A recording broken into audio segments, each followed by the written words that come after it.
At the turn of the 25th century, Starfleet Command would begin a starship design revival program that would see many classic Starfleet vessels reborn to take flight once again. And one of these starship designs, the Guardian class, would set forth to correct the mistakes of its design past. But what do we know about this born-again starship design? Well, today we'll find out. Hello and welcome to another episode of Truth or Myth Beta Canon, a Star Trek web series that dives into the history of any given topic using beta canon sources and my own imagination to fill in the gaps. In today's episode, we're taking a look at the Guardian class as first seen in Star Trek Online to better understand its place in Star Trek history. Please note, once again, I'm diving into the starship designs of Star Trek Online for this video. Unfortunately, recent canon has made much of the game's lore completely invalid, and so in order to make the design fit back into established canon requires a bit of finagling, which is something I enjoy doing very much, and so here we are. Also, once again, this story is more about how we got to this starship design rather than the design itself. But as always, because this is just a beta canon video, all information relayed should pretty much be taken with a grain of stardust and only considered a little bit of Star Trek fun. And so with all that out of the way, let's begin.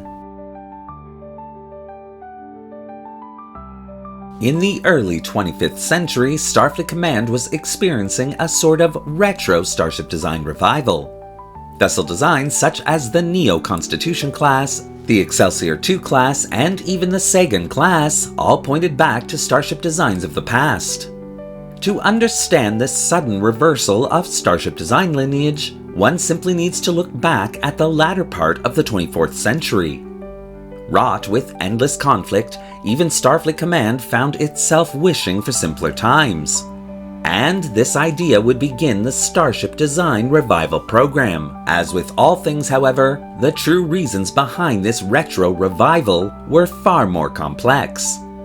Being a forward-thinking organization, Starfleet Command felt that its starship designs needed to reflect that mentality, and as a result, its design engineers were often put to the task of creating starship classes, the likes of which no one had ever seen before. And for a time this worked out well, with new flashy starship designs being launched seemingly every other day. But as with all things, eventually there comes a point when all the basic starship designs have already been made. Sure, you can change the shape slightly, but overall each new design created harkens back to another design already launched at some point within the past. And so, instead of fighting this inevitability, once normal starship design and construction operations began once again after the devastating synth attack, Starfleet Command would embrace the designs of its past, ordering its best and brightest to update many of those classic silhouettes to usher in the 25th century.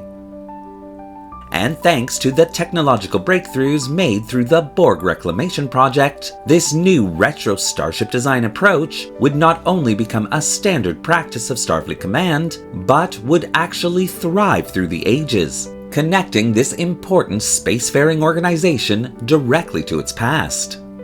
And one of these designs would even fix the reputation of what had been one of the biggest starship design failures of the 24th century.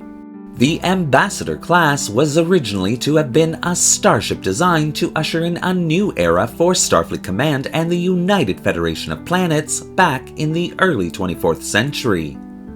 The breakthrough of isolinear technology would quickly throw a wrench into the Ambassador class's design. Rather than taking the time to completely redesign the class, with fully integrated isolinear technology, Starfleet Command would opt instead for creating a Frankensteinian hybrid of that new technology, with the much older and well-established duotronic systems of the previous century.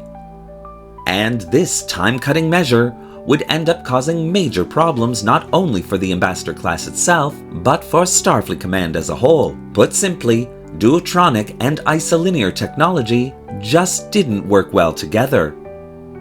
And as a result, the Ambassador class just didn't work the way it was supposed to, with many systems constantly failing or just not living up to proposed specifications.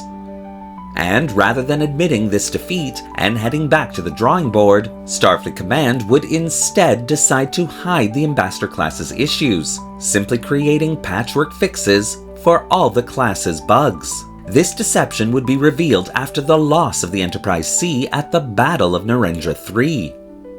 But the Enterprise C, according to Starfleet Command, had been an Ambassador-class starship, the best of what Starfleet had to offer. So, how exactly was the Enterprise destroyed? And this inquiry into the Enterprise's destruction would reveal all the flaws and deceptions Starfleet Command had used to simply save face to the Federation's public. And even though eventually a redesigned Ambassador-class starship known as the Narendra class was launched, both Starfleet Command and the citizens of the Federation would want nothing to do with the Ambassador class or its lineage, putting all its hopes and dreams into one of the longest starship development programs in Starfleet history, the Project Galaxy classes. But with the Starship Design Revival program firmly in place by 2404, Starfleet Command would finally turn its attention to fixing the mar on their reputation with the launch of a new starship class based on the Ambassador and Narendra classes themselves. And in 2408, the Guardian class would be born. Sitting at a length of 608.4 meters, the Guardian class was designed to be operated by 1,100 officers and crew members. Retaining the feel of both the Ambassador and Narendra classes, the Guardian class would have a standard safe cruising speed of warp factor 9, with an emergency maximum speed of warp factor 9.9 for 24-hour increments. As had become standard by that time, the Guardian class was also transwarp capable, able to traverse the distance between Earth and Vulcan in less than 3 minutes. Tactically, the Guardian class was well armed for a starship design of its size, containing a newly developed phaser emitter array system, as well as torpedo launchers, both forward and aft, capable of firing photon, quantum, and even transphasic torpedoes if required. Shielding for the class would be that of the quantum spectral multi-adaptive type that had been developed from the Borg Reclamation Project's technological breakthroughs, while its ablative hull armor would be based on the armor used within the highly successful Odyssey-class design. A large shuttle bay complex completely stocked with the latest auxiliary spacecraft that Starfleet Command had to offer would be included in the traditional spot of the aft section of the secondary hull. Overall, the Guardian class would perform above and beyond the expectations of both Starfleet Command and the citizens of the UFP. Using this class as a PR dreamboat would also prove to be a huge success for Starfleet, as almost immediately after its launch, the Guardian class would prove that the time had finally come to forgive the errors of the Ambassador class. And the Guardian class itself would continue in production, receiving various upgrades and refits to its design well into the 26th century, making the original failure of the Ambassador class simply an almost forgotten footnote in starship design technical manuals. Created to fix the mistakes of the past, the Guardian class would go above and beyond that mission, carving out its own heroic destiny within the fleet, earning this class its risen from the ashes status in Starfleet and Federation history.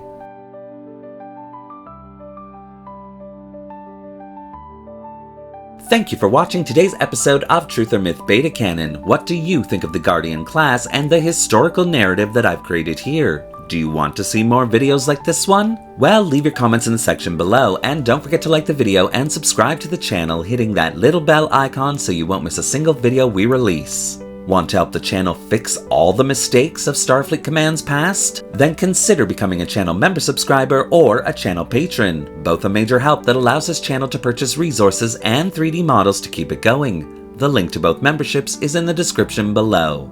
Thanks again for watching, live long, and prosper.